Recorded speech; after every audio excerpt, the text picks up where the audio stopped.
the 12 steps, right? Recovery, right? That was where I found like I could go and I could just deflate. Yep. So if when the world is going to shit and everybody and there's chaos, I go to a meeting and I roll in there and I can just listen and it gets 100%. me out of myself. And then the beautiful part, and I know you've done this too. Almost anybody who's been in recovery has done this. Um, the fellowship afterward, because after that meeting, I Mm-hmm. went out and I sat with a fellow member and we went to go get coffee and Yeah. we sat down and for another 2 hours and we both talked about whatever it was that was bothering us. Yeah.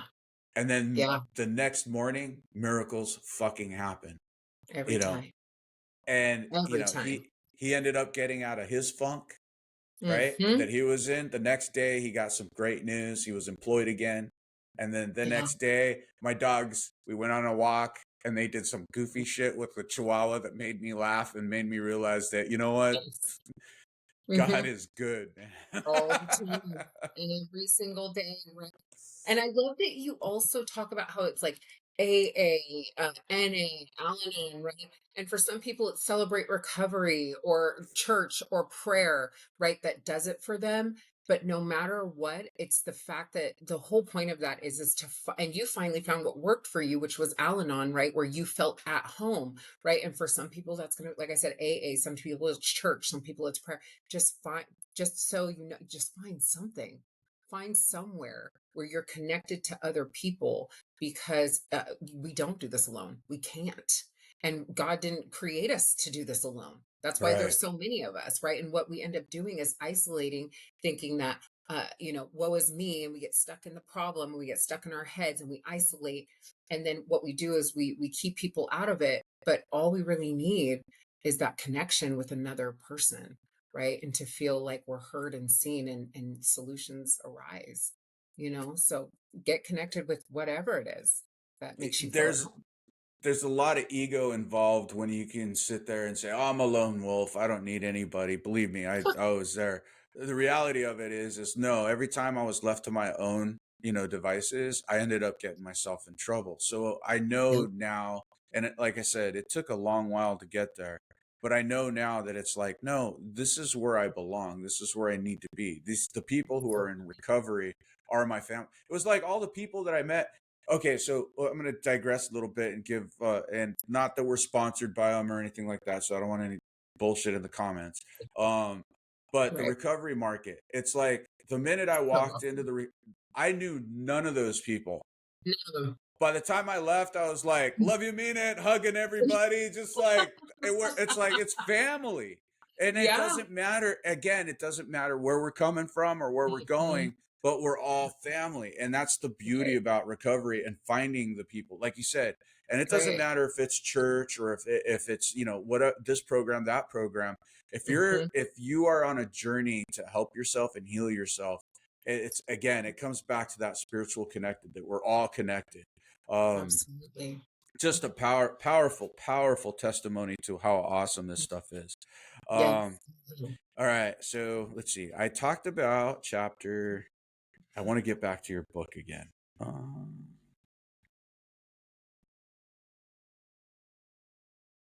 okay, dead air, this isn't good podcasting.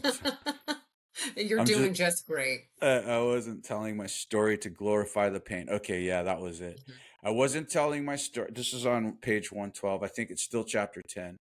I Mm. wasn't telling my story to glorify the pain. I was telling it because someone had to speak for the woman in the back row, head Yep. down, afraid she was too far gone, for the Yeah. father who hadn't seen his children in years and didn't think he ever would, for the Mm. ones still trapped in the darkness I knew too well.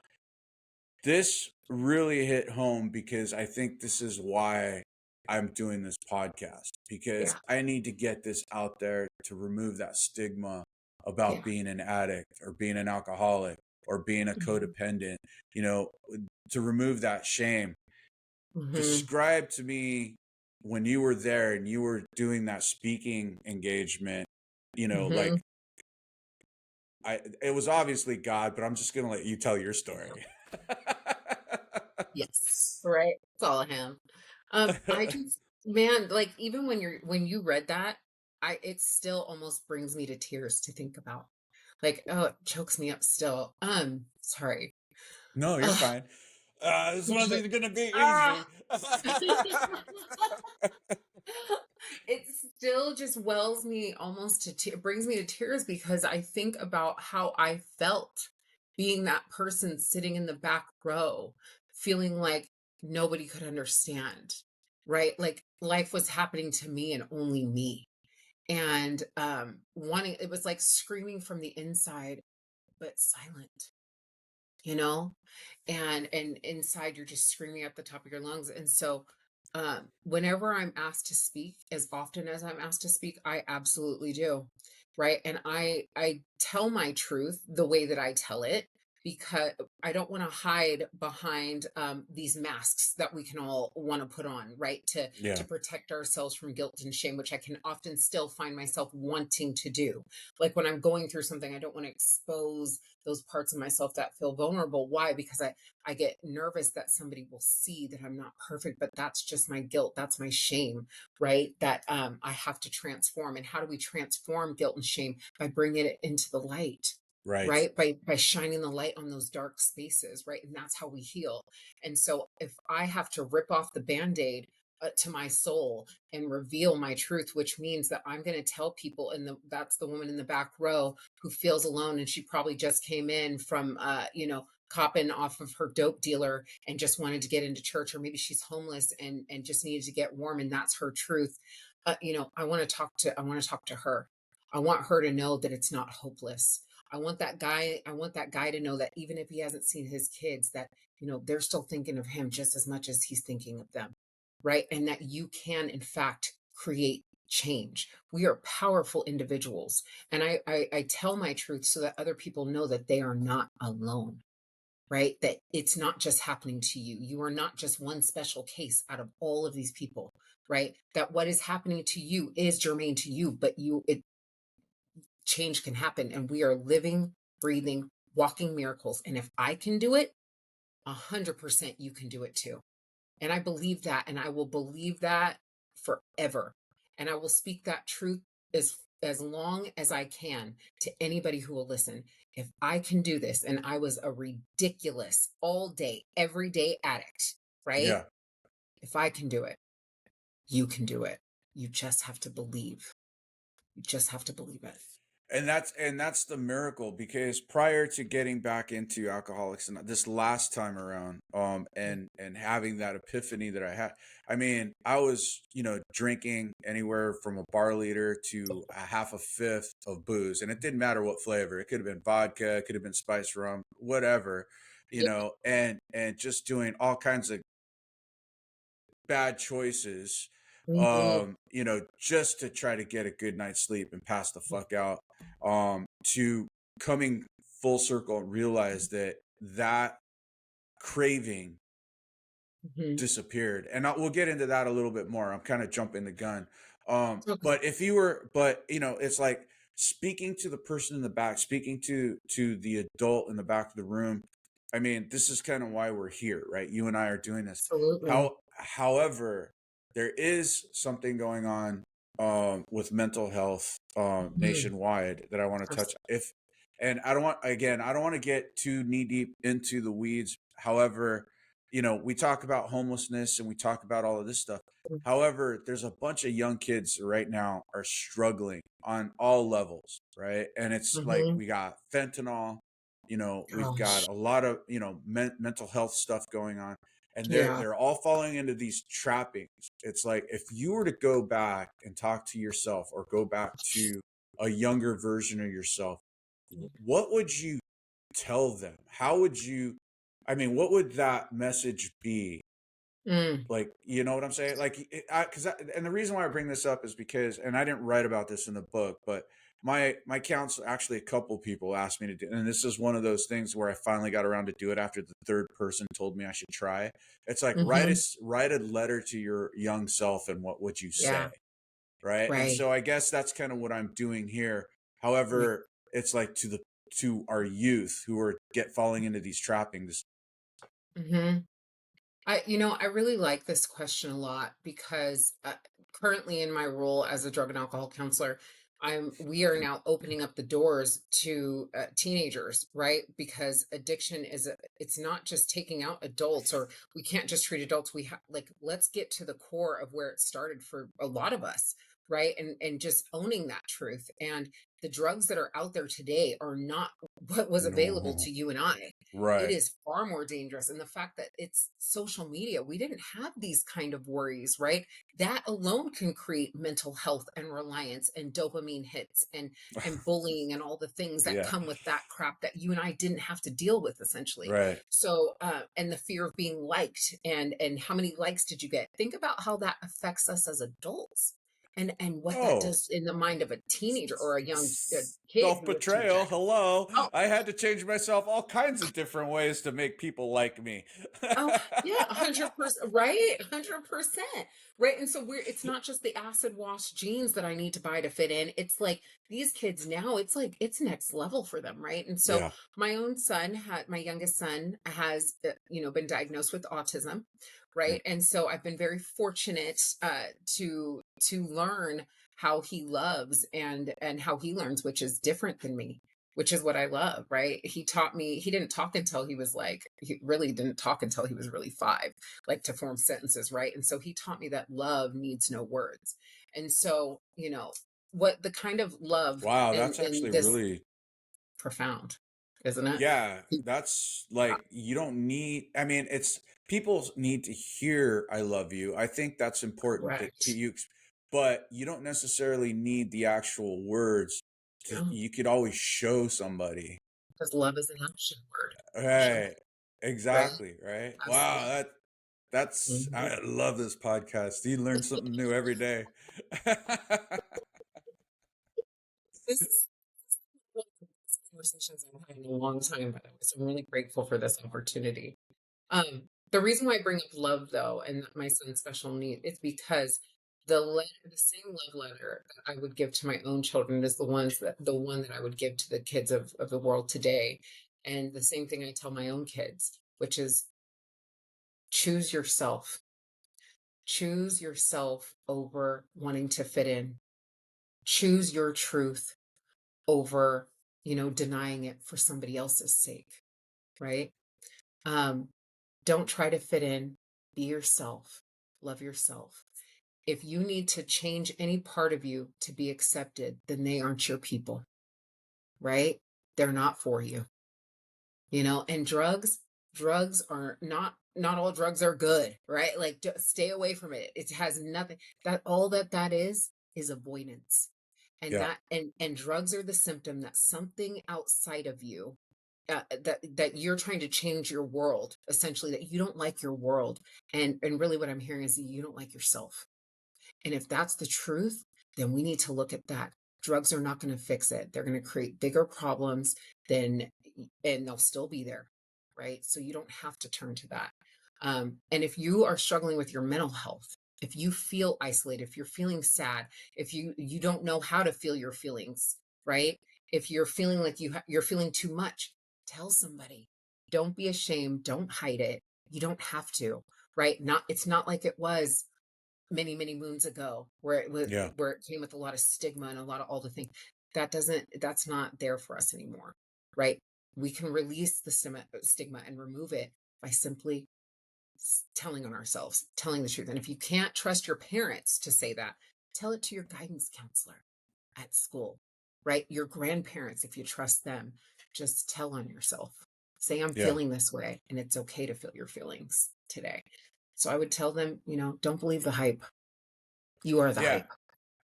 That see that that's really interesting because there's something that I don't know if we talked about social media, but it's something across. Sometimes there's good things that do come out of social media, and one of Oh, the messages, and I'm going to misquote it because I misquote everything. I don't have anything memorized. I suffer from CRS. I can't remember shit. Um, great label. but so it was something along the lines is like if the people you're around aren't vibing with you, don't change your vibe, change the people. 100%. Right. And I thought, and 100%. that hit home for because for many years, and we talked about this early on, it wasn't until we were in our early teens, it was just like we did some really dumb shit to ourselves so that we can Yeah. fit into Fit a in. crowd who gives no two cents about us, right? None. And so when you're saying, when you're like, don't change you, just talk to somebody. Um, Yeah. Now there's a flip side to that coin too, because not all Mhm. guidance counselors are cut from the same cloth. Correct. I've been in and out of therapy as well over the last 30 years outside of Al-Anon. I did the Yeah. anger management thing, and I did a Yes. life coaches, and not every so how Mhm. does a young individual, and because how does a young individual, I mean, because trust is a big thing, It's a right? big thing. It's So huge. how does a young individual, especially because they're so impressionable at that age, our minds aren't really fully developed, right? And we're already Mhm. dabbling in, weed or nicotine or alcohol or whatever it is that we're dabbling in. How what is a piece of advice that you can give to somebody who might be in that situation to help themselves discern? I mean, do you recommend talk if they can't talk to their parents, but they get Mhm. like, I guess let me lay out a scenario. You kind of give me your take on it. If I couldn't talk to my parents and my guidance counselor at junior high was, feeding me a bunch of bullshit because it wasn't feeling good, because you have a gut feeling. We That's the ignore piece. that shit. We Yeah, ignore 100%. shit, Man, right? sweep it under the rug, quick, fast, and in a hurry. Right, Yeah. exactly. So Yeah. what kind of a suggestion would you give? What kind of a suggestion would you give to that kid in that scenario that's like, Okay. "Hey, I can't talk to excuse me, I can't talk to my folks, but my guidance counselor, I feel like he's just feeding me a Like, line of bullshit. What do I do right, now?" right, like, totally, totally valid, right? And you're right. Like, not every therapist, counselor out there is cut from the same cloth, and it's very important that that you find whoever you're vibing with, right? That you feel a connection with. And like you said, we feel it intuitively. We feel it inside. We feel it in our gut. We feel it in our, and the thing that we want to ignore, like, well, it's really not that bad, or maybe it's just me. No, no, no. If you're feeling that off and you can't vibe, or you feel like you can't trust the person to tell them the thing, right? Then you're not vibing well with them. So change guidance. You can put in a request at the front and say, hey, can I change, counselors? As you get now, you might not be comfortable with that, right? So who might you talk to? Is there another adult that you feel safe around? Maybe it's your best friend's mom. Maybe it's your best Wow. friend's dad, right? I know for me, like my best friend's mom, she man, that woman, I literally just got on the horn on Messenger and thanked her for my teenage years for the things that I could come to her with that I could not go to my own mom with. That woman, and I literally was just so grateful for her, and I got to tell my high school best friend this, and tell her to thank her mother for me, for being the substitute mom that I needed in those moments. So tell somebody, an adult who will listen to you, right, and seek support. Tell your best friends, right? Tell your closest friend if you feel close to them. Tell on yourself, right? And a big part of that, what you said, is both you and I both, all of this essentially kicked off with the desire to be a part of. A part of what?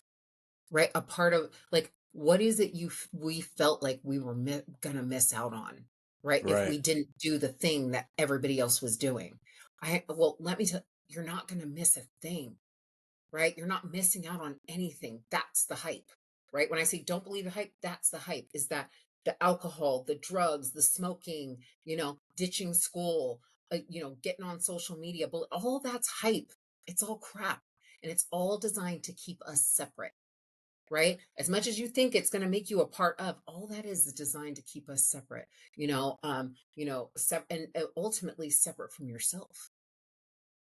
Yeah. So if Oh, you, yeah. I think that's the biggest thing. That's the biggest lie. That's the demon. I refer to my addictions as demons early on in the book. And it's like, Mhm. that's the demon that's just trying to basically take over and Yeah, separate you from who you really are. And basically, yeah, so I went through most of my adult life living a facade, right? yeah. And obviously I was in and out of recovery, and but it was just always like there was always this thing that was just like who am I competing with?